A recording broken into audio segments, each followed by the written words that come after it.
Well, since apparently the weather has skipped right past spring and gone right into the hottest part of summer, we're going to bring the heat on this week's Smoke-Filled Room episode. And my goodness, do we have a panel of guests who are going to let us do that? Let me go right into introductions. So we've got Kevin Schmidt. He's a state representative for House District 114. He also owns and operates Schmidt Chiropractic. And he is in, and we're going to talk about it, the #1 race in Illinois for Republicans. So Kevin, I know you've been working your butt off knocking on doors. Thanks for giving us a few minutes to talk with us today. Thank you for having me.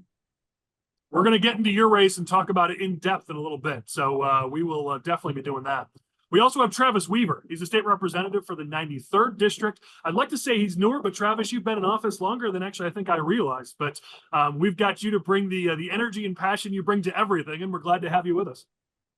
Let's do it. Vote Republican. Let's go. Happy to be here. I love it. We also have with us Christina Clausen. She's the new chairman of the Will County Republican Central Committee. She's also a mother and a business owner. I don't even know what order to put those titles in because they're all important. Christina, we're really happy you're with us. Thank you. I'm glad to be here. Thanks for having me. Of course. We also have Nick. Nick, I don't want to screw up your last name. You want to say it for me? It's Dunnebacke. Okay, that's not what I would have said, so I'm glad I had you do it. I'm just going to keep calling you Nick, but Nick's been a long-time national and local political operative. He's also been really involved in the St. Clair County Republican Party lately, does a lot of things on both sides of the border in both Missouri and Illinois. Nick, glad you're here, man. Thanks for having me. All right, and of course, all right. We got Michael Butler, our own sort of heartthrob of Southern Illinois, Core's political expert for Southern Illinois. Michael, what's up, buddy? It's always good to be here. Got the we'll call him Michael McConaughey for the all right thing. All right, let's get into it. So I wanted to start on positive news, and I wanted to start about talking about Kevin's race. But in the last week, we've had a lot of drama with the Illinois Republican Party, and we got to at least cover it. And certainly, I'd love the thoughts of those that we've got on this podcast on everything that's been going on, because it may affect you guys in your races and your political efforts. So let's get into each of these topics one by one. First being Mark Shaw. So we've talked about this for a couple weeks, and each week we say we really hope this is the last week we have to talk about it. At this point, it seems like this is the last week we're going to have to talk about this because Mark Shaw in the past week was removed as vice chair of the Illinois Republican Party. There was a meeting held in the last week. It wasn't expected that they would take this action because they didn't necessarily have things positioned to do so, but they ended up changing their approach and taking this action. Mark Shaw has fought back over the weekend, released a 10+ page screed attacking pretty much everybody and trying to drag everybody down with him. It's pretty much at that point that we all realized it was time for Mark to go. I've defended Mark on multiple episodes.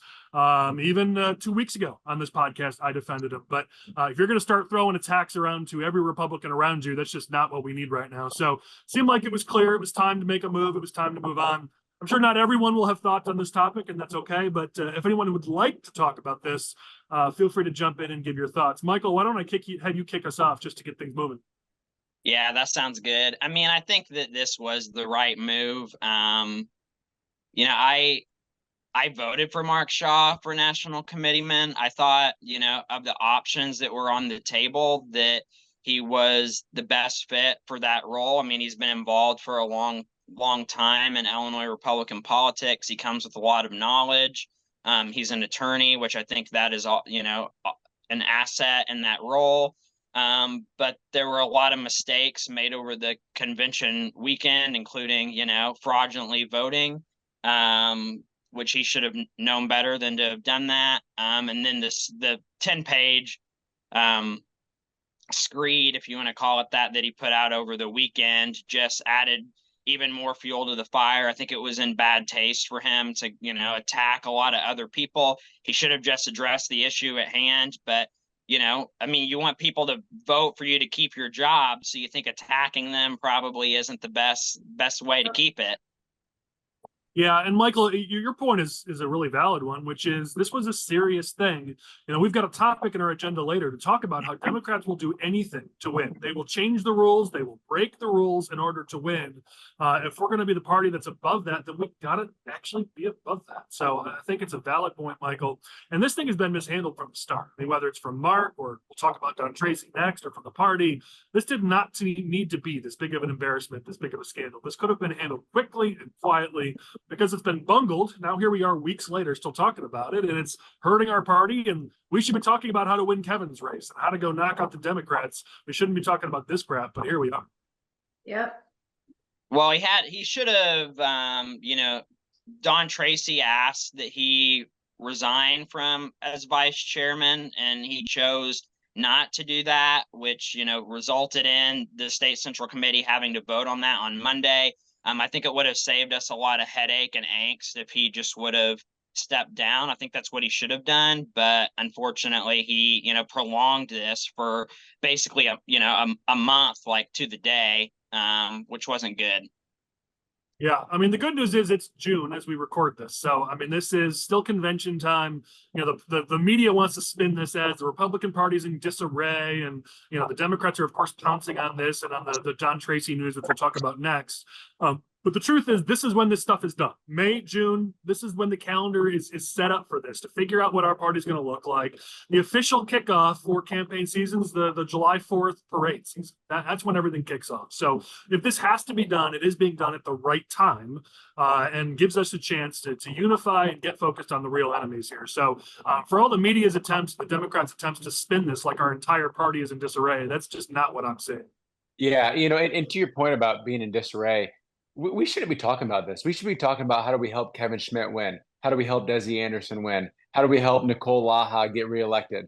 These are the things that really matter. And I kind of think about it like, if you got a basketball team and your fourth guy off the bench is causing problems in the locker room, he's off the team. Yeah. And our state party, they can do some great things, but in a lot of ways, they're really just figurehead type roles. And so if you're going to be in one of these roles where you're not on the ground winning races and you're causing drama, you're done. And look, I don't know Mark Shaw. I like Don Tracy as a person, but once we get into this point where the formalities and the figureheads are taken away from the actual action that needs to be done to win races, I just have no time for it. And I'm glad you got Kevin on here today, because that's a race we can win and we will win. And that's what we need to be talking about. Yeah, Travis, I think that's a great point. I was going to bring it up later, but I'll do it now. You guys are on the front lines. It's part of why you're on this episode specifically, because that's where the focus needs to be. And I think we spend way too much time, whether it's, the grassroots trying to take over the party, or the donor class, as some people are liking to say, who've been trying to hold on to the party. And frankly, none of it matters. No doorstep. Is Kevin's out knocking on doors? Is Michael's out knocking on doors? Or Christina in Will County? Like, at any doorstep you knock on, is anyone like, hey, who's the Republican Party chairman or vice chairman? And nobody gives a, sorry, I'm going to say it. I can say it. Nobody gives a shit. Like, a friend of mine likes to say these roles are to be king of who gives a shit. And that's really what this is. And it's what we're wasting all this time and drama on. Yeah, that's exactly right. And these people, maybe they're great people, but guess what? They get one vote in the election. And so if they're, that's all that they're really good for. And Very so now true. here we are losing votes in an election because we're taking our eye off the ball. It's just a sign that we got to do things differently. And like I've said, I like Don. I think he's accomplished some things in his tenure he can be proud of. I don't know Mark. I don't really have an opinion on him. But once we get distracted about what the goal is, I respect Don for realizing it was time to get out of the way and put somebody there that can return the focus to winning races. Yeah, let's make that transition. Just to close out Mark Shaw, I'll be honest, I was loaded for bear. I've been exceedingly nice for many, many episodes, and frankly, for a year plus on these shows when it comes to Mark. And people know maybe we don't see eye to eye on a lot of things. We've always been cordial. When he released that 10-page document, basically attacking a whole bunch of Republicans who are working their butts off, I was ready. I saw it. I was loaded for bear to come in this episode and return fire, but he's been removed from the party. So I will continue to take the high road and say, you know what, it isn't worth the focus. I would just say people in glass houses should not throw stones. And so let's avoid these fights. And to Mark, if you care about my advice, which I know you don't, there's a lot of people who have been holding back, who have frustrations, who haven't shared them with things you've done, especially in Lake County, that frankly people knew they would be it would be front page news. Let's just leave it at that. So leave it alone. Let's all focus on November. Let's focus on the Democrats. Please stop trying to drag down your fellow Republicans, and we won't try to drag you down. Let's focus on the real enemy. we got to talk about it. As you mentioned, Travis, there's more news here. Since Mark Shaw was removed, Don Tracy, the Illinois Republican Party chairman, has stepped down. There are some who said that it was only a matter of time that he was going to be removed as well. We don't have any facts to back that up, so there's no reason to perpetuate that rumor. The facts of the matter is that Don Tracy has stepped down as Illinois Republican Party chairman. Anybody have thoughts just on that? I mean, I'll say it. I've defended Don a lot on these podcasts, a lot in the past. I think if you expect somebody to take that job and change the entire state of Illinois by themselves with no budget and no staff, in a state that frankly Republicans have been underperforming in for decades, you're setting unrealistic expectations, whether it's for Don Tracy or for whoever takes over next. That's just not the job. That's not the role. Travis said it way more eloquently than even I could. That's just not what this role is. The real people in the fight are people like our county chairman, like Christina, people like our candidates and elected officials like Kevin and Travis, even our grassroots people like Michael and Nick. And Michael, you're county chairman too now. That's who our party is. The county chairperson, the vice chairperson, even the finance chairman, because we lost Vince Colbert too. These titles are not necessarily as important. And I think people just expected way too much of somebody like Don Tracy, and no one has worked harder. I've known a lot of chairmen in the 15, 20 years I've been doing politics. No one worked as hard as Don Tracy. So I'm simply going to say thank you to Don for almost 4 years of working his butt off. I know there's some things I would have done differently. There's some things other people would have done differently, but I'm not going to kick the man when he's down. Just thank you to him for 4 years. That's what I'll say. And if anyone else has thoughts on Don and the transition. Well said. I agree. It's not an easy job. It is a volunteer job, as he's rubbed it in everybody's face over and over again. I do not think it was infighting that is going on. I think it's people need change. People want to see change. I got a lot of emails and calls and texts about when I won my race. It gave a lot of people that don't have voices hope. I haven't been doing this for a long time. I haven't been in politics for a long time. I've been building my business, raising my kids. And, all I heard at the convention was, well, I've been doing this for 35 years and I've been doing this for however long. Well, you haven't been doing such a good job. So maybe it's time you step aside and let other people try. I know a lot of people, grassroots, everybody wants to call them, they have heart. They have, they're out there working, they're working hard. They're little donations. They aren't big money donors, but it adds up. And I appreciate each and every one of them. They all have reasons they're fighting.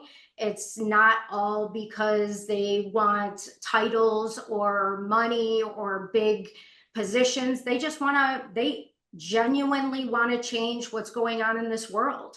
And I'm one of them. I got involved in 2020. I haven't been that involved in politics before that. And, I did it because of my children. I looked around 5 years before that, something happened that opened my eyes to see what was going on in the schools. So I slowly started to get involved. 2020 kind of pushed me a little more into it, but a lot of people have good intentions, and these career politicians, I think that's what's ruining our country.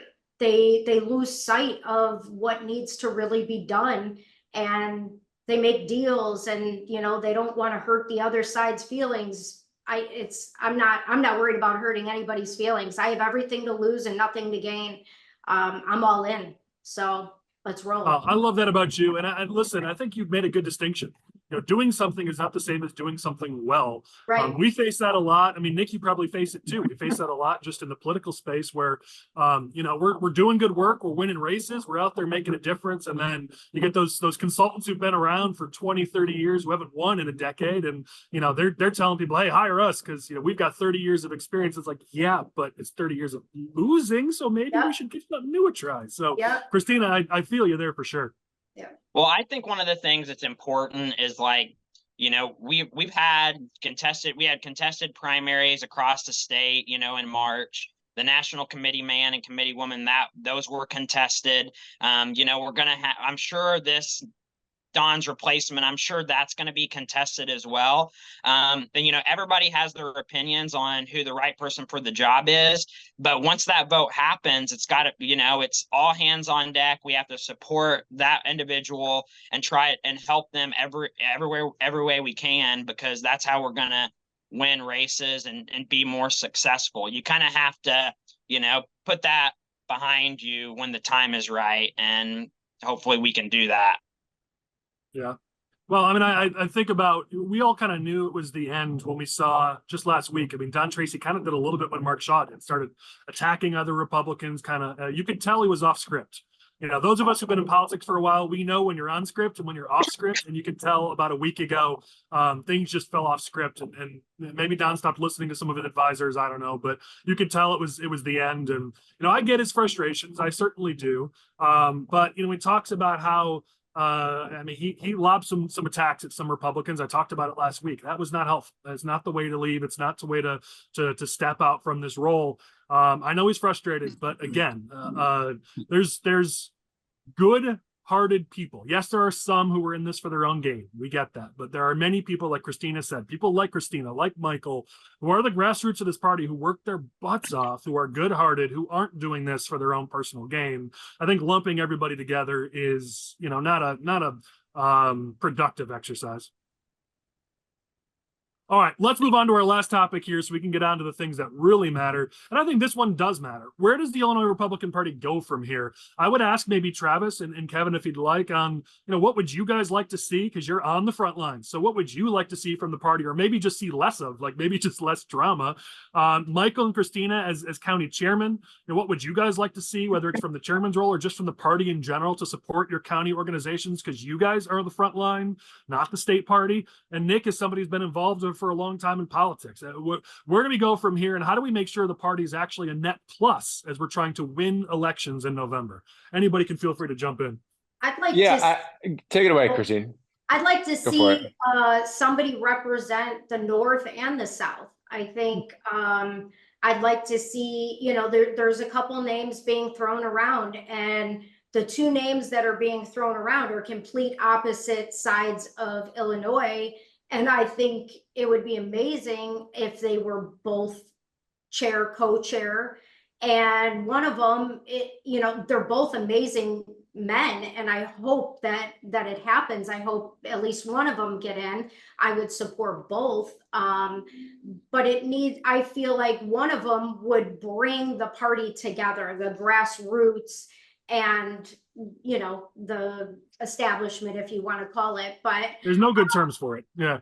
But that's what it is. And I think there's got to be some sort of compromise. A couple years ago, there was a big meeting, and it was a grassroots, went to the central committee meeting. And then there was somebody put on a committee to, head up the grassroots, to connect the grassroots with the central committee. It never worked.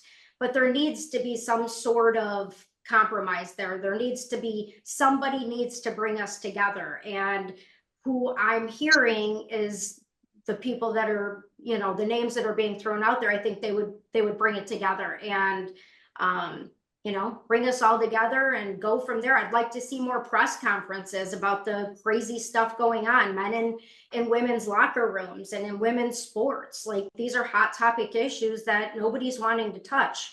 I want to see a face that's going to be out there more and, talk about the uncomfortable things that are going on in our country and our schools and everything else. So. Yeah, I think I kind of agree with that. When we talk about bringing everybody together and representing all parts of the state, my big thing is we've got to have culture change in this party. And I think the culture needs to become, how do we get the most conservative person in every seat who can win?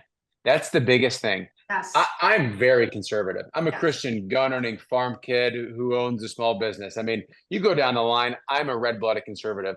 If I ran in Kevin's district, I'd get killed. I'd get killed in that district. That's why we need to have great people that are really strong, conservative, that can be more moderate, like Kevin, that can win.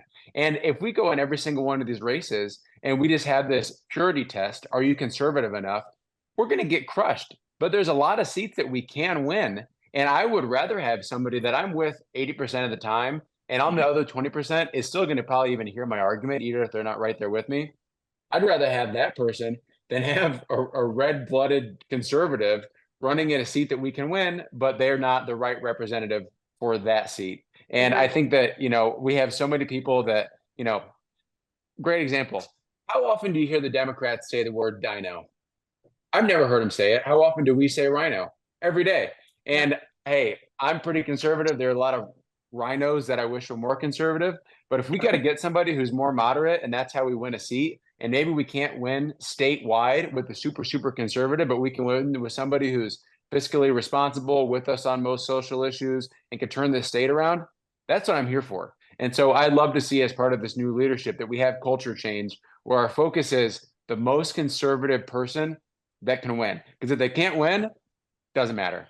Yeah. Well, and I echoing your point, Travis, I'm friends with a lot of the conservative leaders in the state, and many echo that same sentiment, that they understand the realities that this is the most diverse state in the country. Illinois is the #1 state in the country for representing the country. That's how diverse this state is. And so thinking that even just in the suburbs that anything is the same, Christina's County and Will County is completely different, even than Southern Cook County, let alone DuPage, Lake, McHenry, Kendall. All these counties are completely different from each other. And so even just in a 50-mile region, we have a massive diversity, let alone going to Peoria or Carbondale or Mount Vernon or in a gigantic state like this. And so I think we got to represent that and recognize that this is a giant state, and people need to fit their districts. And Kevin is a great example of somebody who fits his district. And I respect, Travis, the words that you used, conservative, moderate. There's no other words to use, just like Christina used grassroots, establishment. There's no good words to use to explain what we mean. What I would say is just, I'm sick of us getting lost in conservative versus moderate. I know that's not what you meant, Travis, so please don't, I hope this doesn't come off badly, but really, honestly, it's that constant fight. Are they conservative? Are they moderate? That's what's been ripping our party apart. I train parties across the country. I work with Republican parties across the country, and Illinois is one of only 3 or 4. People make jokes around the country about Illinois and a couple other states because we are this inept that we constantly fight back and forth. No other states, Republican parties, have these problems because we have that constant fight. Are they conservative? Are they moderate? Well, guess what? Travis considers himself to be conservative in his region, but guess what? In my region, a conservative looks different. In Michael's region, a conservative looks different. A moderate looks different. So I just care about, do you represent your district? Because Christina's County, Will County, that's a union heavy working class region that might have different viewpoints on things. We just got to recognize that fact. So I think you both made awesome points. Where do we go from here? Anyone else have thoughts on this? And that's, I would say that's diversity that actually matters. That's diversity of thought. When the left talks about diversity, they're always talking about race. And I mean, what's the strength of racial diversity? I guess if a bioweapon that's race specific were to hit our country, that's the only advantage I can think of racial diversity. What we really need is thought diversity. That I think protects us from a lot of different, especially psyops, people coming at things from different directions, looking at things different ways. They're not quite so able to absorb the psyop because they're going to be naturally skeptical of things that other people might not. Another thing I'll say is regarding friction in the party and tension. I think some of that's good. I think you should be pushing off one another, spurring each other on as iron sharpens iron. A lot of that can be in-house rather than so public. But we shouldn't, I don't think we're in the time to go along, get along kind of thing. Yes, I understand we have bigger enemies than that, but I don't know this specific situation, but just generally speaking, we should, be calling out the rhinos, the Mitch McConnells, the who else, the Lindsey Grahams, people like that. I know there's been some change of leadership even in the RNC, and I was at Turning Point USA last week, so I can kind of share the good news from there. But there's some booze about the guy, I'm sorry, his name escapes me, but is heading up the RNC currently. But there was a lot of cheers for Laura Trump, and it seems like Republicans for too long, by being the underdog, they allow themselves to get more basically donations in that because we're the underdog, and it's just, it's the loser party, and we're not losers. We have good ideas, and we just need to bring those forward. So if we want to win, start acting like it, start acting like winners. If we want to actually win, I think that's a fair summary, hopefully, of what you're saying, Nick, and I couldn't agree with that more. Well, and I think we need somebody that can help. There's a lot of energy right now. I mean, at the convention, I mean, there was a lot of energy, and people need to have the guidance on how to channel that in a positive way, and let's use that energy to accomplish something, because that's what we're all here for. That's why we're all involved. We want more Republicans elected throughout this state, and I think people are looking for that leadership and guidance. And there hasn't been strong leadership at the top, but hopefully, that'll be coming soon. We do have great energy. I spent 4 hours today knocking on doors for Desi Anderson, who's running against Sharon Chung, Bloomington, Peoria area. And about half the people I spoke with at doors were Democrats. I didn't have one bad conversation at the door. They care about the economy. And I had this, several people say this to me, I want somebody that's going to do a good job that I can trust. And you look at our state, it's just going so far off the rails that a lot of these people are putting their hands up and saying, put the issues aside. Just give me somebody that's going to look into the issues and make their own opinion and not toe the party line and just do a good job. Then you look at us. Hello, we're the Republicans. We've been crying foul forever. We've been holding this party accountable. Things are going wrong. How about you give us a try? And I've talked to a lot of Democrats today that are ready to do that. Well, I would simply say when it comes to the party, I'm going to get myself in trouble just a little bit here. But if we're the party of decentralization, if we believe that the power should go to the states from a federal perspective, and at the state level, we should be focused in the local communities, and it should be local people making decisions for their communities. Individuals should be making decisions for themselves and their families. I think our party should reflect that. So I'm going to say something that's not going to make me a lot of friends and fans, but guess what? Illinois Republican chairman, the position doesn't effing matter. They are the least important position. The people who matter in the state are our candidates, our elected officials, our county chairman, our grassroots leaders, our township chairman, our door knockers, our volunteers, the county chairman, vice chairman, all those roles just don't matter. We have spent so much time focused on the top. And to be honest, I think Travis, Kevin are showing you something different. Christina, Michael, Nick, the real energy of this in this state, when they say the party's in disarray, it's not. Yeah, in one organization, we're in a little bit of disarray, but that's not the party. We've got 102 counties. We've got hundreds of township organizations. We've got grassroots people, door knockers, volunteers, people who are giving of their time, of their money, of their lives, taking away from families to better the state. That is the Republican Party. And so I wish that, you know what, we can finally accept that after 20 years of trying to find the right chairman, we accept the fact that there is no right chairman, and maybe move on from this focus of hoping we could find some king to lead us to the promised land, because it ain't going to frickin' happen. All right, Amen. let's get to the stuff that really matters. Thank you guys for this, but let's talk about Kevin Schmidt. And Kevin, I'm going to ask you to kick us off. You are in the #1 race in Illinois. You shocked a lot of people by winning House District, the House District you're in now, 114. A lot of people wrote you off. Nobody thought you had a chance, and you not only won, you kicked butt in that race.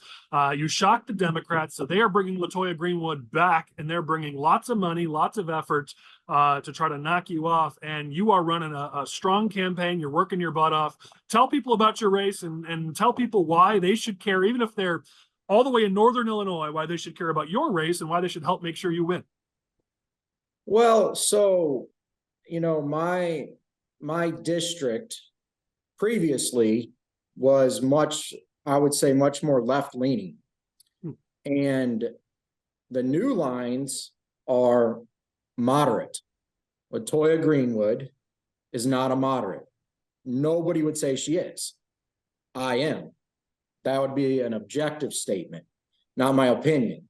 So, and the thing is, all these people that doubted me previously, a lot of them still doubt me, which is unbelievable because I'm now the incumbent. We have the same district lines and the same candidates. And there was this great poll done. I know you folks love polls, okay? It was done back in November, all right? And I won. That was called the election, okay?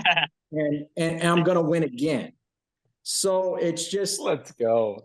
she doesn't represent the people. She represents the Democratic Party very well, extremely well. I represent the people. And my voting reflects that. Check the record. Check the record. It's right there. I actually am a moderate. That's not just me talking. I like to speak in objective terms. I come from the healthcare industry. I don't care about opinions. I don't care much about feelings. I care about what's happened and what people are doing in actions. And that's how I run my district, and that's how I run my race, and that's how I run my campaign. You know, we were So you're talking about. you're an expert at cracking backs, and you're an expert at winning House District 114. I think we need, I think as far as winning more seats too, possibly we need to start looking at those districts like mine that everyone thinks, oh no, we can't win that. We can't win that. Well, yeah, we can. You know, I would call it, we're fishing in the wrong pond. Okay. And we keep fishing in the wrong pond and we're not catching any fish. Maybe go fish in another pond. And all these folks, you know, they didn't fish in my pond. They didn't think I'd win, and I won, and I'll win again. I mean, nothing's changed. Everyone says, well, they're going to come really hard at you. Well, they spent $500,000 on her before. And I know that they're going to spend more, but at some point you've spent enough money. What's another TV ad? They ran TV ads before. And now I'm the incumbent. I have a lot more backing behind me. So she was a very poor pick, in my opinion, from a strategic standpoint. Well, and you couldn't be more right on that. I mean, ultimately, they think a second bite at the apple with the same candidate is what's going to get them across the finish line. But that candidate failed last time. She's not an exceptionally hard worker. And to your point, she does not fit that district. No matter what titles we throw around, I like to look at, do they fit the district? And, you know, Kevin, you're local. You vote for your district. You don't care about what any political party says. You do the right thing for the families, the working families in your district. Meanwhile, she represents those party bosses, and the same dynamics are going to be at play, where those party politics that the left likes to play, the far left agenda in Illinois, does not play House District 114. The far left pro-crime agenda, the crazy progressive views, the insane cost of living, raising people's taxes when they can't even afford to pay their bills. That doesn't work in any district, but it especially does not work in your region. I've spent time there, and I got to tell you, that is not far left Chicago Democratic politics. Again, that's what LaToya Greenwood's going to bring to that district. And so you're the clear choice there. I think voters are already seeing it, but people around the state, you know, we've got people who watch us around the state. You've got to get involved. We've got to build a wall here with Kevin Schmidt. We're not going to pick up seats if we lose Kevin's seat. And so I don't care how far you are away. You can make phone calls. You can do text messages. You can donate. You can like Kevin on Facebook and then like every one of his posts so that when he makes a post, it gets high activity. You can do something to help even a district that's hundreds of miles away from you. And we got to do it. We have to hold on to Kevin's seat. Michael, I know you're itching, so let me throw it to you to talk next. I mean, I would just say, you know, when LaToya was the state rep, I would get phone calls from constituents all the time, her constituents all the time, saying, hey, I need help with this issue. I contacted LaToya's office. She's not getting anything accomplished. Like, what do I need to do? And I'd call Charlie Meyer, I'd call Terry Bryant, because, you know, they were neighboring districts, and they would get those issues resolved, you know, within a week, within 2 weeks, where, you know, LaToya was stringing them along for months. And you look at Kevin's social media and you see that he's out in the district every day. He's meeting with people that don't agree with him on anything, but he's still taking the time to sit down with them, hear their concerns. He's got a great voting record. He's my state rep now. And I couldn't be more proud to have him as my state rep. We like you said, we've been knocking a lot of doors and getting very great response. And it's kind of weird. I've been knocking doors for Jake Heaven some, and then Kevin as well. And like, it's very unique where people are like, hey, would you like a bottle of water? They give me voters are like, hey, you want a bottle of water? You want a Gatorade? Somebody gave me a hot dog when I was knocking doors because they were cooking them on the grill in their backyard, and they gave me one. I've gotten invited to birthday parties, garage sales. People are they're all about it. And I get a lot of comments as well about how hard Kevin works, and people see that, they appreciate that. And we're going to keep them. That's what we got to do. I don't know what's up. I don't know what's in the water right now for our Republican candidates in 2024, but one of the biggest frustrations for people like me for years has been, even when we find good candidates, they don't work hard. There's something in the water in 2024, but I am seeing more hardworking candidates this cycle than we have ever seen. More people out actually knocking. I see the spreadsheets every year of the candidates and how many doors they've knocked and how active their campaigns are. And it's always just disheartening. You get to October and you're like, why are we even doing this? The candidates aren't working. Kevin and a lot of our Republican candidates are burning through the shoe leather. I know one candidate who's already on their third pair of shoes. I mean, I love the stories like that. So it's awesome to see that we're not taking 2024 for granted. And Kevin's a great example of that. No doubt. Talking about how hard these candidates are working, I'm on the HRO board. And so about once every other week, I had to try to check in with kind of all of our top candidates. And the best news, I'll call them in the middle of the day. They never answer. And then they'll call me back at about 5 o'clock and they say, hey, sorry, I missed your call earlier. I was hitting doors.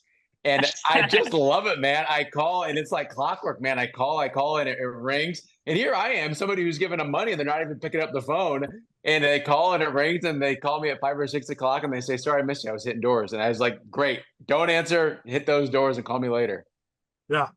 Yeah, I mean, I think we've got a great opportunity. We've talked over previous episodes. We'll talk in next episodes about all these different races.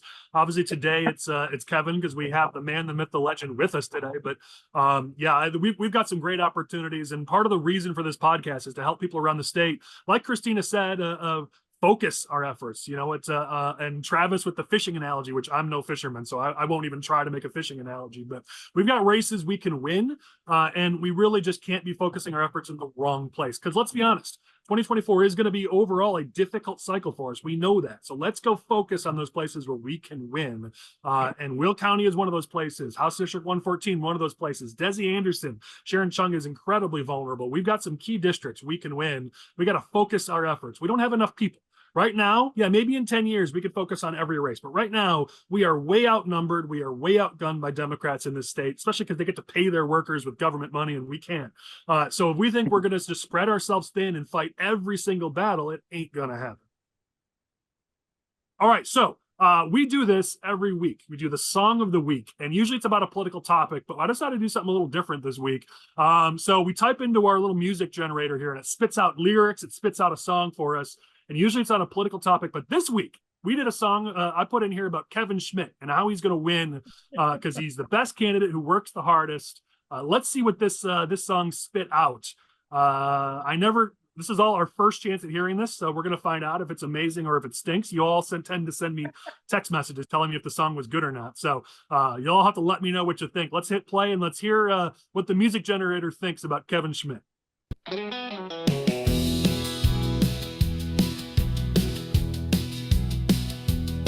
In the heart of the district, Kevin Schmidt stands tall. Yes. Leader of them all, he always answers the call.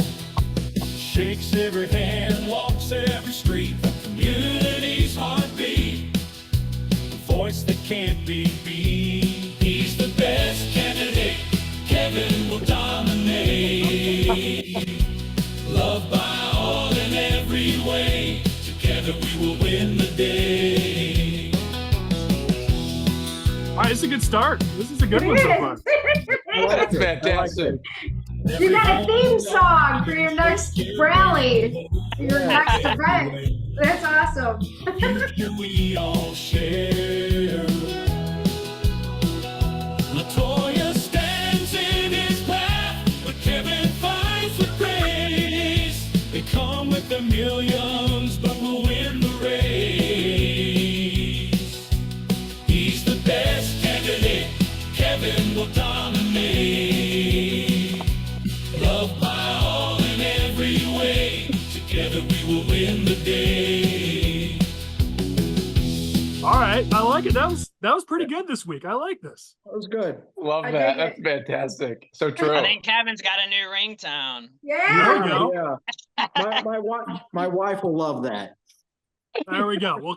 Well, Kevin, it looks like the song worked this week. So awesome. All right, Yeah. let's keep moving along this agenda. We're talking about races we can win. A poll came out in the last week in Illinois 17, the 17th congressional district. If you look at the congressional district map, some people will think that after Democrats drew these maps, Republicans have no chances to win, and that is absolutely not true. Our best opportunity in the congressional map is IL-17, and there's a poll that came out this week that showed that Eric Sorensen, the incumbent, is only up by 9 against Joe McGraw in that race, and there's 21% undecided. So there is huge opportunities. But I think the best news, if you look at that district, Joe Biden won it by 8. And in the poll right now, Joe Biden is only winning by 1. That is a 7% swing already in that race. That shows the district is trending towards Republicans. It's trending towards Joe McGraw. Obviously, there's some work to be done. Being down by 9 isn't up, but if you're a challenger against an incumbent and you're looking at only being down by 9 in the summer, you will take that 10 times out of 10. This poll is really heartening for Joe McGraw. As I said, a lot of work to be done, but you can tell Republicans are starting to turn their eyes nationally, even to this district. We've seen some national faces come out, like the Speaker of the House came out and talked about that race. Steve Scalise came out and did a fundraiser. Looks like IL-17 might be starting to get on the map. Curious what you guys think. And I know, Travis, I think that district's not too far from you.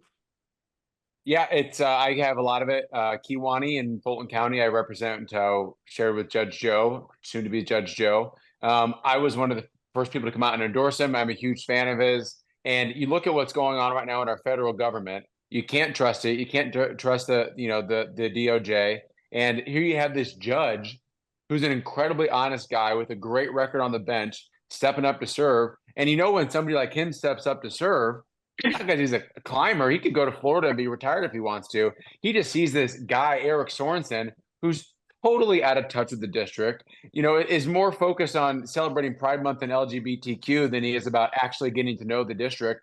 Or drag shows for kids. Or drag. He goes to drag with children and is unwilling to apologize for it. He owns it and accepts it and is proud of bringing drag to kids.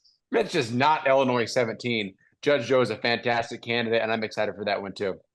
Yeah, well, you look at that. You look at that district. Even the 2018 Gov race, we only lost it by 9. Progressive tax campaign, the progressive tax went down by 15 points. That shows that district is pretty fiscally conservative.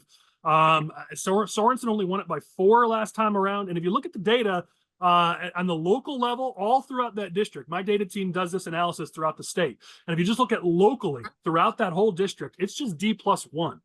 There is absolutely an opportunity. And I think, Travis, you're absolutely right. When you look at the contrast in that race, I mean, just in this last week, Sorensen was at the Peoria abortion clinic, making sure he stood there proudly, giving out a quote about how excited he is about the reopening of the Planned Parenthood clinic, and focusing on abortion in that race. I've been in that district. Travis, you're in that district. That is a working class district. That is not a far left, suburban district where abortion is going to rule the day. I think Sorensen's following the wrong playbook there, and I'm certainly happy to let him do it. Yeah, well, and go ahead, Michael. It's all right. The two things that really stood out to me in that poll was, one, that Sorensen was only at 44%. So he's below 50. If you're an incumbent and you're below 50 at this point in the campaign, that's not a good sign for you. And then also, Michael, 21%. Michael, I want to strengthen your point. If you're below 50 and you just came off a tier 1 race where millions of dollars were spent. Yeah. I mean, if you look at a district where maybe it hasn't been challenged in a while, so nobody knows you, okay, fine, maybe you're under 50, but he's coming off of a tier 1 race where millions were spent in his race against Esther Joy King. So there's no excuse for him to be under 50%. So Michael, I'm emphasizing your excellent point there. Go ahead, carry on. Yeah. And then also, you've got 21% undecided. So that means that Judge Joe McGraw has a lot of room for growth there. He can pick off a lot of those undecided voters as they ramp up their campaign, as they knock doors. And if the national, NRCC, if they're coming in with support on top of what he's doing, I mean, this is a race that we can definitely win. And like you guys said, I mean, I think Sorensen is just focused on the wrong issues for that district, and he's not talking about the things that voters care about. That doesn't mean you abandon your principles, and I understand that LGBT issues and abortion, those may be things that are important to him, and that's fine. That's his position on those issues, but that's not what voters in that district are concerned about right now. They're concerned about inflation and jobs and the economy, cost of living, public safety, immigration. Like, where you at, buddy? Like, Judge Joe McGraw is actually talking about the issues that people care about, and that's going to pay dividends for him, I think. Yeah, and 4 years ago, Biden won Iowa by 8 points. This year, 4 years ago, Trump won Iowa by 8 points. right now, Trump is polling plus 18% in Iowa. And they're talking about that nationally because they're talking about the potential spillover and we can win Wisconsin. But I think the spillover is right across the border, and it's right across the border. That district goes right across the borderline. And if Iowa's going plus 10% more conservative, I think it seems a reason that an Illinois district that is practically Iowa is going to get some of that spillover. Well, Travis, you're right. I mean, we saw that dynamic with Bobby Schilling. I mean, this people think about politics as sort of this broader thing, but you're right. That line between Iowa and Illinois is just a line on a map. I mean, those politics absolutely carry over. And Sherry Bustos and many other Democrats like Lance Yednock and the Illinois House have all said it. They've said it. The party has gone further and further left. It simply just does not play in those rural areas. That's why Sherry Bustos got the heck out. And so there's a lot of opportunity for us in this district. There's, the McGraw campaign certainly has got to kick it into high gear. There's another layer, another level they got to get to if they're going to win this race. But here we are in June. The signs certainly point to there's definitely opportunity here. All right, awesome, guys. Let's keep moving along. This is kind of a free-for-all topic, but I saw this, and I'm curious what everybody else thinks about this. AFL-CIO, not by any means a super far-left union like SEIU or CTU or some of those, but certainly a union that's been leaning leftward in Illinois for a long time. They put out their endorsements. 131 Democrats they endorsed, only 3 Republicans. There's a couple ways you can go at this. Number one, are these unions, going to be willing to play ball with both sides? I mean, we see places like Will County, Christina, where, Republicans do very well with union households because we are the party of working families. I'm kind of shocked that AFL-CIO would be so blatantly partisan here and wouldn't actually maybe endorse a couple more Republicans because we've got a lot more on our agenda that helps working families than the left does. And the other side is what do we do to really bridge that gap? Because Republicans, this is a working class state. This is a fairly union heavy state. We're not going to win if we only get 3 endorsements from labor unions, trades unions, and groups like the AFL-CIO. So how do we improve that? And is this a little bit on them to maybe not come across and work with us a little bit more? I mean, 131 to 3 is pretty blatantly partisan here. I didn't love to see that. Well, there needs to be better messaging about it. The Democrats aren't helping union. My business is I build bridges for a living, so I deal with unions, labor unions, and most of the guys are Republican. They don't want boys in bathrooms with their little girls. They don't agree with illegal immigration because they're taking their jobs. They don't agree with the rising taxes and everything else. So I think that it's the workers are going to come over. The support from the actual unions, you're never going to get because I don't think our messaging is that good. I am not better off now than I was when Trump was in office, and I'm in road building. So that's real. I had more employees when Trump was in office than I do now. That's well, real. and Christina, we can only have 6 on this podcast. So you're here, and as a result, our buddy Chris, who's very pro-union and kind of leads the charge on this, isn't. But I can tell you, if he was here, he'd be echoing what you're saying. I mean, people don't realize the reason why Republicans have done well in Will County compared to some of the other suburban counties is because it's in the county, it's focused on supporting working families, focusing on getting that support from unions and local groups. And a lot of those local union leaders, a lot of those local union households are Republican. It's just at the state level, they tend to be more progressive, more left leaning. But you get local, a lot of these union households, when I knock on the door, they don't have Democrat signs in their yards. Absolutely not. Interestingly, I was at an event last year in Rosemont, and I was talking to one of my Democrat colleagues, and this local union boss comes up to talk to the Democrat, and so I'm just sitting there, I get to listen to him, and he says to my colleague, "Hey, we've got a big problem. After Amendment 1 passed, all my guys, all they care about now are the 2 Gs, guns and gays. And they say, why are we supporting all these politicians that are trying to take away my guns and force all this LGBTQ stuff into our classroom? Why are we supporting all these Democrats? Why are we supporting the people that support the 2 Gs?"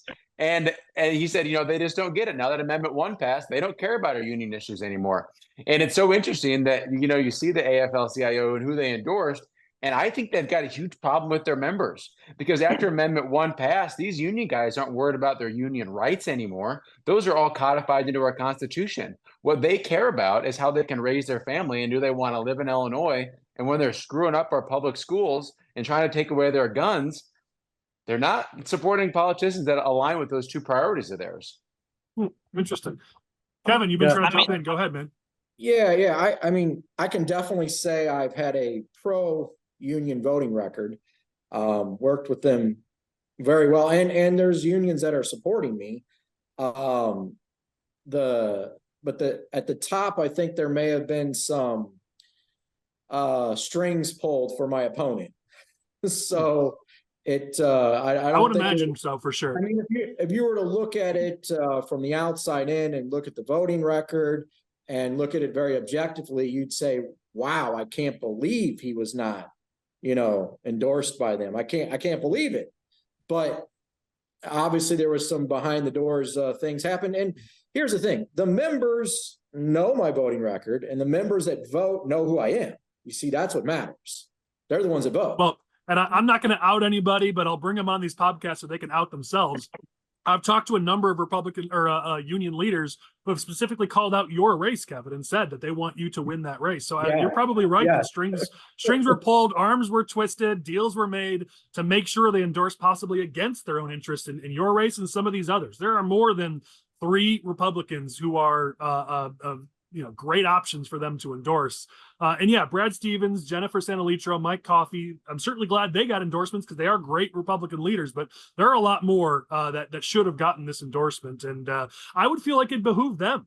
To have a Democrat touting your agenda as a union, there's nothing unique about that. To have Republicans in Springfield who can support your agenda for a union group like that, that's a big deal.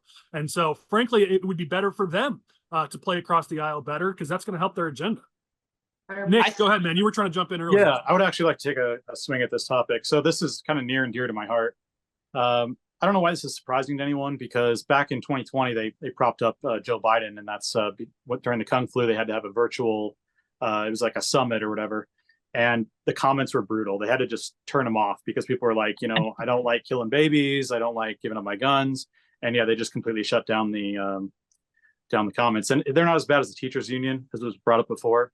But I noticed for sure when the vaccine mandate started coming out, the national was silent when it came to vaccine mandates. There's crickets. Same thing at the state level. I had to have my local chapter union fight for me, but there was nothing at the federal and nothing at the state. They just completely dropped the ball on us. Didn't have anything to say. If I could go back just 1 or 2 topics too. I had a question for Kevin. Thank you for being on, first of all, talking to your voters. I like the Kevin dominates. That's pretty good. Did have a question. When you talk about being a moderate, I kind of looked at it as compromising, and I think maybe there's some topics we can compromise on, but when it comes to like moral issues, so like abortion, the right to life, and also like the right to self-defense in the Second Amendment, do you think we can kind of give an inch to Democrats and they take a mile when it comes to like moral issues? Because I know one thing Darren Bailey was talking about that I really was following him on was repealing the FOID card. Because what I see the FOID card doing is it's literally limiting or it's making a registry of gun owners, and we see where that's gone. It's gone to now making a gun registry effectively. So being a moderate, like, can you be a moderate on moral issues, or are we talking about something else? So when I say, let me lay the groundwork for that, just because I want to make sure we keep the discussion, on point here. I would say, Kevin, I think the point here is, when you talk about moderate, is that compromising, or is that finding common ground? Is that finding ways to work together for the good of working families? Because I think a lot of people hear the word moderate in our party and they say, oh, great, just going to vote with the Democrats. I know that's not you. I think the way you approach this is, how do we just let common sense rule the day rather than political agendas? And I think that's the way you operate, right? Yes. So, I vote my district. So guns and gun rights are something important to both Democrats, Republicans, and independents in my district. So I'm very much pro Second Amendment. And when you talk about abortion, it doesn't pull very high at all in my district. I am pro-life. I've been endorsed by all the pro-life organizations. And that's my district. In my district, I take those stances because I represent my people. If you go up into the Chicago suburb, or maybe even say Katie Stewart's district, those issues may be different for a Republican. But at the end of the day, I just represent the people. If you want to call me a moderate, a conservative, or whatever, or I represent the people. So I think that's how I define myself. And personally, I'm very pro Second Amendment and pro-life. So I think you fit the district. That's the focus. Anyone else have thoughts on the union topic here as we're covering that? Or no, I would just say that I think, there's been a major disconnect between union leadership and union members. I'll never forget in 2018 when Mike was running for re-election against Brendan Kelly and Granite City Steel. That was in our district, and the union leadership refused to meet with us. They wouldn't even have a meeting at all. And they endorsed our opponent, but then Trump comes in to Granite City Steel, does an event there on the official side, and all these union guys, they have their jackets on and they unbutton them and there's Trump shirts underneath. And they were like, the union leadership was not happy about that. But I think there's a major disconnect, and I think there's a lot of opportunities with, the union members themselves. We don't necessarily have to get the endorsement from the union. I mean, that's nice if we can get it, great. But as long as those union members are listening and open to voting for us and actually cast a vote for people like Kevin, that's what really matters at the end of the day. And I think you've seen some unions like Kevin had spoken to, like Local 150 and others that are supporting him. So I think some unions are starting to understand, what's best for them, and it's not the Democrat policies. Well, and let's be real. Even when we talk about the teachers' unions, every teacher union in the state is not the same as CTU. As a matter of fact, they're all very different from CTU.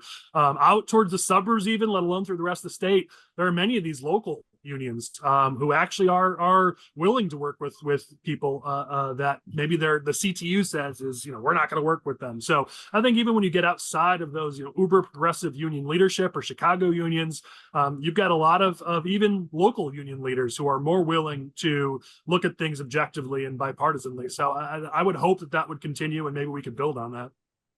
All right, let's keep moving along. This is something that we've talked a little bit about, but since we have people here who have been in the heat of this fight, let's talk about it. Democrats will do anything to win. The latest couple examples, I know that both Travis and Kevin saw this outright down in Springfield, as Democrats had to literally break the rules to pass the revenue bill and finish the budget process. We also have it as Democrats are trying to protect Katie Stewart, trying to kick Republican candidates off the ballot, great candidates like Jay Keevan. And Speaker Welch just went to the Supreme Court trying to see if he could block Republican candidates from making it on the ballot. So now that's going to be even higher as a court fight to try to keep Republicans off the ballot. They won't stop. They will do whatever it takes to make sure that they win, even if it means changing the rules in the middle of an election, even if it means breaking the rules. So curious what you guys think about just that concept of, number one, is that right? Is the party that claims to be supporting and defending democracy, are they really actually defending democracy? And are we up for that kind of a fight? Because Democrats treat this like war, and sometimes I think we're still playing games out there as opposed to treating it like the war the other side is. Well, it's like the saying goes, like Republicans just play and Democrats play to win. But I think it's even worse than that. I don't think Democrats play to win anymore. They play dirty. Yeah. I think we have to, we don't want to lower ourselves to their level. I think we need to be the logical kind of party. I think they're counting on us to not correct, but overcorrect. So you got Joe Biden coming out with like the soldiers at night and the red background, and he says all these crazy things, and he wants a reaction. So I think we have to be just the sane, logical party, and not overcorrect, because the pendulum does like to swing, one way and the other. And it does seem like there's even a psyop out there to just try to get the vote to overturn people that want to collapse this country of, hey, let's take things so extreme one way, and then we can get it to go the other way extreme. But we just need to correct, not course correct. Fair. I mean, Travis, Kevin, I mean, you guys were down there in Springfield when Democrats had to literally break the rules so they could raise taxes on businesses and people of this state. They're that desperate to raise taxes, number one. And number two, the rules seem to mean nothing, especially if it stands in the way of pushing forward their far left agenda. I think it was just disgusting to witness. You mentioned democracy. It's definitely an assault on democracy. It's like you're playing a game of football and you see the other team, they've got a really good quarterback. So you're saying, we can't throw the ball this game anymore. We just got to run it. So that's what they did. And it's disgusting. That the thing is, people don't know about it. Nobody. Yeah. I'd say I talked to 99 people here in Millstadt. 99 would know. Maybe one would know. All right. The media is not covering this. I think it's a big story. And it's disgusting is what it is. They already have the super majority and then they're breaking the rules on top of that. Come on. It's crazy. Yeah, I don't even know what the bill number is because everybody knows it as the Katie Stewart Protection Act. And the biggest frustrating thing to me is the governor comes out and totes it as a bill to support election integrity, as an ethics bill. He changes the rules in the middle of a campaign and comes out and says that it's for ethics. Now, I think that Illinois is one of only maybe 2 states where you can slate candidates after the primary. If they want to fix that, fine, clean it up. I really don't care. But you don't do it in the middle of an election and then say that it's for ethics. If you want to clean it up, do it in 2 years. Be above reproach. So that was just totally disgusting. And then you mentioned the revenue bill that they broke the rules on. Folks listening know that in the Illinois House, it takes 60 votes to pass a bill. They try the tax increase once, it gets 59. They go twist an arm, not hard enough. They bring it back a second time, it gets 59. Our House parliamentary rules say you get 2 tries. You don't just get to sit there all night and keep bringing bills back and trying them again. But what does the speaker do? He says, hey, everybody, I'm postponing parliamentary rules. I'm going to go twist another arm real quick. We'll bring it back in at 4:45 in the morning. On a third attempt, we're going to ram a tax increase down the throats of Illinoisans. How loud do we need to scream that we don't want it if we have to break the rules and try 3 times in the middle of the night? It's just totally disgusting. And people are listening, but we got to tell them. We got to make sure that they're hearing the story. Yeah, absolutely. Yeah, you hear the same thing even on the national level of we need to save democracy by stopping it or pausing it or suspending it. To take a candidate out of the race that's not the leading opposing candidate, but the leading candidate, period. We'll just take them off the ballot. And it's just, you're doing away with democracy, you're claiming you're saving it when we really live in a constitutional republic anyway. It's why voters are saying, you look at polls in Illinois, and voters say they think both parties are extreme. Obviously, we got work to do to get them to realize that Republicans aren't extreme, but the voters recognize Democrats in this state are extreme, even when it comes to basic things like this. But we got to message it, as you guys said. We got to get it out there, and we certainly got to fight on these battlegrounds. Well, right, what does extreme mean? You'll just change the definition and say anything I don't agree with is extreme. I think what's extreme is using violence to get your point across. So, killing babies would be violence, and also castrating children, I think, would be violence, and then sending Antifa out to attack your enemies. Yeah, well, let's so Christina, I want to go straight to you on this next topic. You don't come to us just as an elected official or as a party official. You've got some pretty important titles there. I mentioned it earlier. You're a small business owner and you're a mother. We talk about how working families are struggling. Small businesses are struggling as costs keep rising. Cost of living, the cost of doing business is awful. And it's awful nationwide, but it's especially bad in Illinois. And Democrats not only aren't helping, they're making it worse. So I really just want to ask you, what are the struggles that you see your business face, other businesses face? What are the struggles that families are facing when it comes to these rising costs? Because we can talk about everything else, but if people can't afford to pay their bills, if they can't pay their groceries, they can't fill their gas tank, they really don't care about anything else beyond that. And that's really where Democrats are failing the voters of the state. And you're on the front lines of that outside of politics. So I'd love for you to give your perspective on that.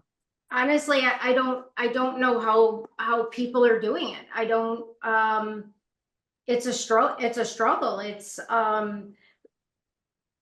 I had a meeting with my CPA today, and they were telling us in 25 that the federal tax is going to go up to 39%. And yesterday I said to my husband, they take half our income, and he was like, stop being dramatic. And I'm like, then he was in the meeting. I'm like, I'm not being dramatic. Like, that's just federal tax. That's not your gas tax, your property taxes. I mean, we're taxed on everything.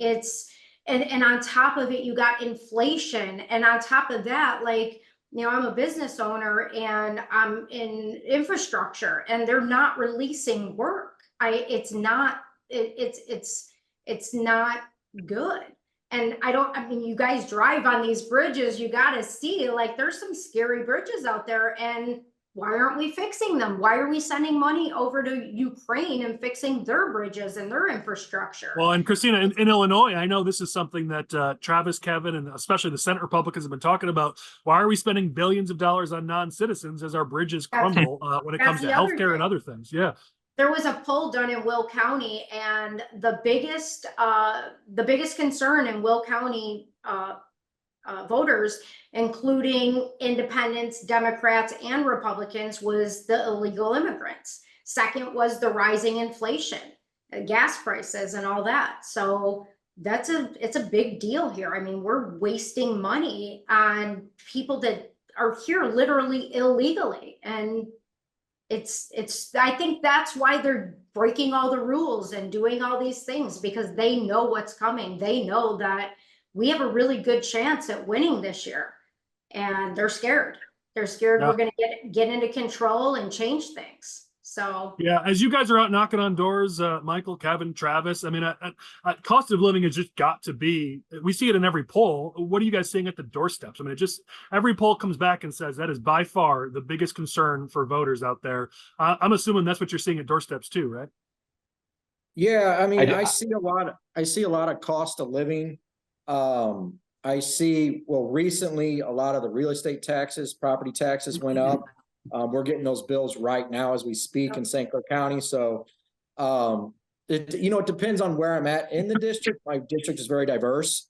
In lower income areas, you're looking at cost of living. And, I'll say one thing that spans the spectrum, Republican, is immigration. So I was in East St. Louis, which is an extremely Democrat area, had a coffee talk there. And I'm the type of person where I just let people ask their questions. So for over an hour, we talked about illegal immigrants in East St. Louis. They're adamantly against the illegal immigrants. And those are the Democrats in my district, East St. Louis, Cokie Heights. So they view it as, well, these illegal immigrants are taking benefits away from them, for homeless people in East St. Louis, for homeless people in Chicago. They're kicking people out of shelters, citizens out of shelters, and putting in illegal immigrants. And the Republicans, that's a topic that I think we can win on across the board. Yeah, is the illegal immigrant thing. Well, I like how you connected those dots. I mean, because that's what a lot of these people are doing in the city of Chicago and in other places. It's starting with those non-citizens, but it's about the fact that it's raising the cost of living for citizens, for communities that have been struggling with this investment. You've got lower income communities throughout Chicago and East St. Louis in your district. They're in Peoria. It's everywhere. You've got lower income communities where they're not getting the support they need. Instead, Pritzker and the far left Democrats who run the state, supported by people like LaToya Greenwood and Sharon Chung and many of the others, where they're spending money in the wrong places, and they're not helping the working families, the lower income communities who need that support. Yeah. Seems like I know you guys were talking about it on the House floor, guys, that just during this fight, you guys were talking about on the House floor that the mentally in the middle of a podcast, sometimes words will leave you, but you guys talked about how our mental health funding and support for those who need it on the mental side, and forgive me, I'm forgetting the term, but that investment's not there in this budget. Illinois is one of the worst states. We're bottom 5 in the country for the support we give for those with mental health challenges. The funding's not going there. It's going towards non-citizens and healthcare for non-citizens. I know you guys screamed about that on the House floor as this budget was getting passed, and it's a good perspective on these challenges. Yeah, I was Nick, going to say the cost something? of living is just almost bringing us just into socialism. We get you to clamor for socialism because if you're paying over 50% of your income, and it's what are you seeing from it? And then even with what Obama did with Obamacare, it's just getting the socialized medicine in. When we see inflation, I feel like it's on the everyday products too. It's gas and food at the grocery store. It's not like yachts. So I don't know what they do to fudge the numbers to show that it's like 10%, but it's probably 40% because there's certain things that have doubled and are 100% now. Oh, yeah. Well, that's the difference, right? That's the disconnect between those policymakers and their talking points and actual real life. Like Main Street is not Wall Street. The local communities are not these DC talking points, these Springfield talking points. You know, Pritzker can go out there and say all he wants that our economy is amazing and nobody's leaving. Everybody loves it in Illinois. But that's just not what you hear at the actual doorsteps. Yeah, the media is going to parrot his talking points because he's got $1 billion or more and he's going to run for president. So they all want him to like them. But the truth is at the doorsteps, and voters do not agree that this economy is working for everyday people. That's Yeah, the thing. I another think one, people like were in- tired of getting gaslit on that. You know, I saw Yeah. one, Byron Donalds, he was on NBC News. I think they were interviewing him and he was talking about the economy and how, you know, people are struggling to make ends meet. And this journalist on NBC was just like, no, it's not true. The economy's doing great. And he kept like trying to correct him. Like, no, the economy's wonderful. And it's like, when I knock doors and talk to people, they're like, hey, that's their top concern. Their number one concern. So Yeah, or Joe there's Biden that saying they have attached. plenty of money to spend. Like Yeah. the disconnect for these Democratic leaders is ridiculous. Yeah, the Yeah, the Democrats are other completely big- out of touch. They'll talk about like Nick, hold on 1 second. Nick, Travis was trying to jump in. Go ahead, Travis. You know, Nick, you're talking about the gaslighting on inflation. The other big gaslighting that's happening that surprises me is crime. Is they're saying that our crime numbers are down nationwide. Don't lie to me. Just a couple months ago, my neighbor's car got stolen. We're all seeing that all over the place, but they're just not reporting the numbers. Crime has gotten so bad in Illinois. This is an interesting stat. The year before Kevin and I got elected, there were 0 law enforcement officials in our General Assembly. Now we have 3. When Jake Haven wins, we're going to have 4. And when Aaron Porter wins against Anastasia Murray, we're going to have 5. In a 3-year period, we've gone from 0 law enforcement officers to 5 in our General Assembly because they see it, they know that it's real, and they want to be part of the solution. Well, let's use that as a good transition point. And I'll tell Lane, our producer, just count it right there as when Travis started talking about it, because that's our next topic. Let's just roll right into it. And Nick, I'm sorry, you can kick us off on this topic if you'd like. I just want to keep us moving. But I don't like talking national politics unless it, you know, I'm like the Democrats, unless it benefits my agenda here. And this one does. So let's talk about it. You know, even Joe Biden in the last few weeks has admitted that the Democratic shift to the far left on both crime and immigration has gone way too far. They're admitting it nationally. Biden and their team, they understand it. They don't change this narrative. Joe Biden ain't going to win a second term in the White House. And here at the local level, Democrats aren't going to do very well if they don't shift this agenda. There's story after story. I've got a few here about how Biden's efforts, the Democrats' efforts on immigration, on crime, their narrative, their agenda just is not working. And as I said, even Biden and his team are starting to admit it. They're starting to move on some immigration stuff that they would never do before. They're starting to move on some of the crime issues that they would never do before. I've got an article I'm looking at here from Politico where the White House says to the left, "We told you so" on crime. These well-meaning ideas have gone too far, and now we need a sensible approach. You're seeing liberal prosecutors in Portland and in California all lose their reelections. There's definitely a voter backlash here over public safety. I've even got a story here. I've got like 8 of them open. One in Oregon, where there's a voter backlash over some of these pro-crime prosecutors on the left.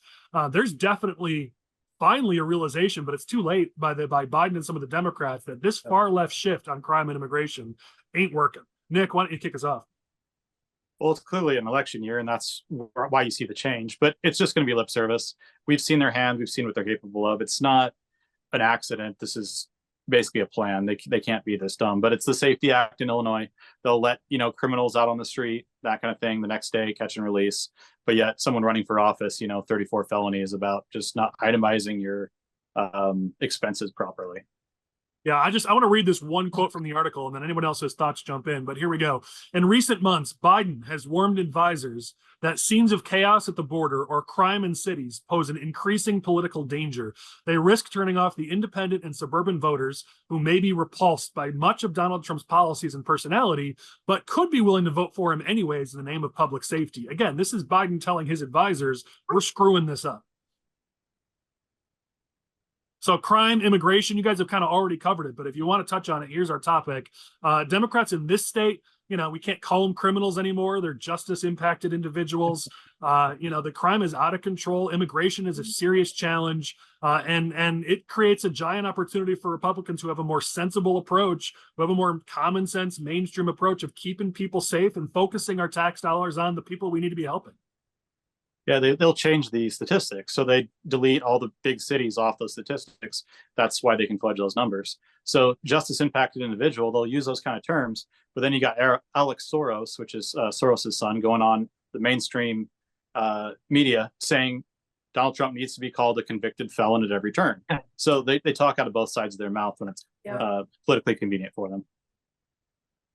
Anyone else? We've covered crime and immigration pretty well. So if anybody's watching this podcast, go back to some of the previous topics. We've hit it like 8 times throughout. So people are kind of like, hey, I've already talked about that. All right, we're running out of time. So let me make this our last topic. It's one we have to cover because it's finally gotten a little bit of play. But we officially titled this, Does Pritzker's Childishness on the National Stage Hurt Illinois? Just in the last couple of weeks, you see some of Pritzker's quotes, some of his comments about Donald Trump, where he talks about him, calling him the old man, or the orange man, or the flatulent old man, or what does he say? The first felon elected president, the flatulating in the courtroom. There's a lot of calling him racist, sexist, misogynist, narcissist, just a lot of, or call him the spray tan man, the orange spray tan man who fell asleep at his own trial. I mean, there's just a lot of quotes here from Pritzker that are clearly to play to a national crowd so he can gin up his national audience. But number one, is that really the governor that we elected to the state of Illinois, to be just that childish, to attack other people and basically with preschool or elementary school humor? And does this hurt our state? I mean, whether Biden wins or doesn't win re-election, you've got this making Illinois look like a laughingstock nationwide. And if Trump wins re-election, Illinois is going to pay the price for a lot of this crap that Pritzker's been spewing. And even some of the media starting to be like, dude, this might be just a little bit much. Is that the governing leader that, Kevin, you talked about? Is that the governing leadership that voters want out of their governor in this state? Well, if he keeps making statements like this, I mean, people are just not going to take him seriously. And if you're governor of, one of the biggest states in the country, you would think that would be something that would be important to you. And I think it's just going to turn a lot of people off. And if he's out there trying to recruit businesses to come back to Illinois and talk to CEOs, and, a lot of those CEOs are probably voting for Trump or supporting him, it's just ignorant. There's no place for it. And we've seen it with other politicians where they kind of go down this path and think that they can make snide comments. I mean, look at Adam Schiff. I mean, he does a lot of that too, and nobody takes him seriously anymore. I agree with Michael. I say just let him go. He's just showing his behind. So when the media will say Trump's so bad and they point out the size of his hands or the color of his skin, or that he dumps fish food in a fish pool, that he was just shown how to do that, did the same thing. Other people walking down a ramp slowly, he walks down a ramp slowly. If these are the things you can criticize him on, people wake up to that. There's nothing people wake up to quicker than that kind of nonsense. Yeah, I think JB's behaving exactly like you would expect him to. This is a guy who his entire life has gotten shiny new toys. And when that toy loses its shine, he doesn't play with it anymore. And that's what it's like for him to be Illinois governor. It's not shiny anymore. He's done with it. And so what do we see him do? Pick fights on the national stage, because for the Democrats, the enemy of their enemy is their friend. And so if JB Pritzker can make himself Donald Trump's enemy, he immediately catapults himself to the top of the ticket for the 2028 election. And I would be actually pretty shocked if he runs again in 2026. He's over being governor of Illinois. We never see him down there. He doesn't engage on issues. The governor's office used to really lead on the budget. Now you can't really get anything back from him. And so I think for him, if it was anybody else, if they wanted to be president, they would have to continue to be governor, because that's how they stay relevant. But for him, he doesn't need that. He'll be done in 2026. He'll take 2 years sprinkling tens of millions of dollars all over the country, supporting these pet liberal, woke, progressive projects. And then boom, 2028 comes. He's Donald Trump's enemy, and he just spent the last 2 years giving away free money to everybody across the country. I think it's a pretty clear strategy of his. I think it's a disgraceful way to lead a state, but you get what you elect, and he's who we picked, and he's a scumbag. I feel like the name calling just is, we should expect more from our governor. I think that this is one of the biggest states in the country, one of the biggest economies in the country. I don't know, maybe I'm old school, but whether Democrat or Republican, I expect more from my leaders. I certainly expect more from my governor. And you know, as you said, you're right, Travis, you're right, Nick. I mean, it's for to play on the national stage. I get that, but I'm hyper focused on Illinois, as I know many of you are. And I don't know, I think we should rightfully expect more from the governor of our state. It also seems like very short-sighted to me, because it's like, all right, well, you know, if you're going to run nationally, if you're going to run for president, like these comments and some of the things, some of the places that he's been, you know, writing these checks to, that may help you in a Democrat primary, but it's going to give a lot of fodder in that general election of, you know, look at this guy. You can't take him seriously. I mean, he's out there calling people names and, you know, traveling all over the country, totally abandoned the state of Illinois. He has no interest in governing this state. He's totally absent. He's going to Virginia and California and, you know, trying to tell jokes. And it's just, I don't think it's working.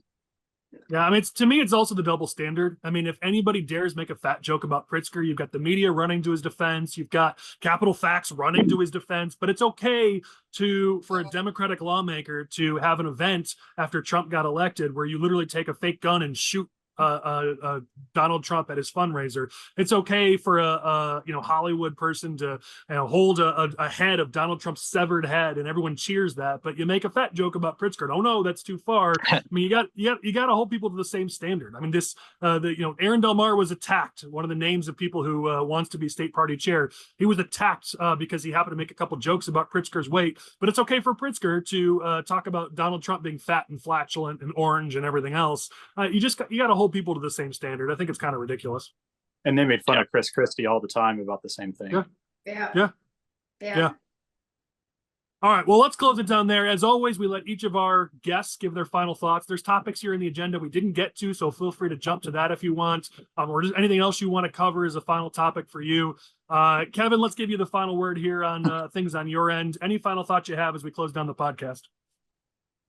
Oh, yeah. So I just think we need, as a party, if you're looking at it like a football game, we've been fighting each other in the backfield. We get tackled in the backfield. We need to start moving the ball down the field, taking action, walking doors, donating money, getting involved on social media, whatever you can do.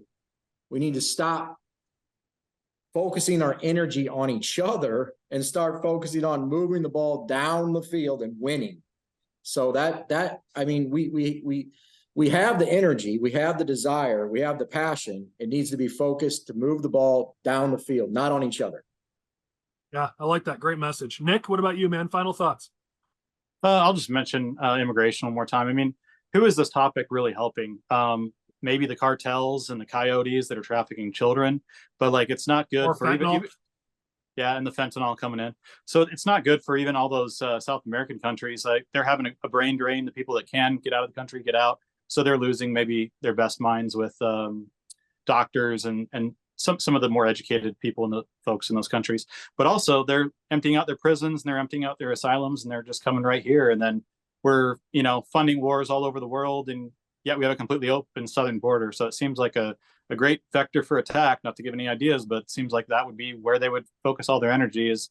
And especially after the 9/11 generation of talking about splinter cell or, splinter cells and things that, will, be silent and then can be stirred up at a moment's notice. So it's just real dangerous. Of course, they're going to take our jobs. They're getting, $10,000 credit cards, and, maybe those first generation immigrants will work, but what about the second, third generation? Are they going to just live off social welfare, or are they going to be productive in society? Christina, final thought from you. I agree with Kevin. Like I'm actually excited about the change and leadership here with the GOP. And I think that we all need to come together. I do think that's going to happen. This is the biggest election we've probably ever seen in our lifetime. And I know that people are starting to wake up.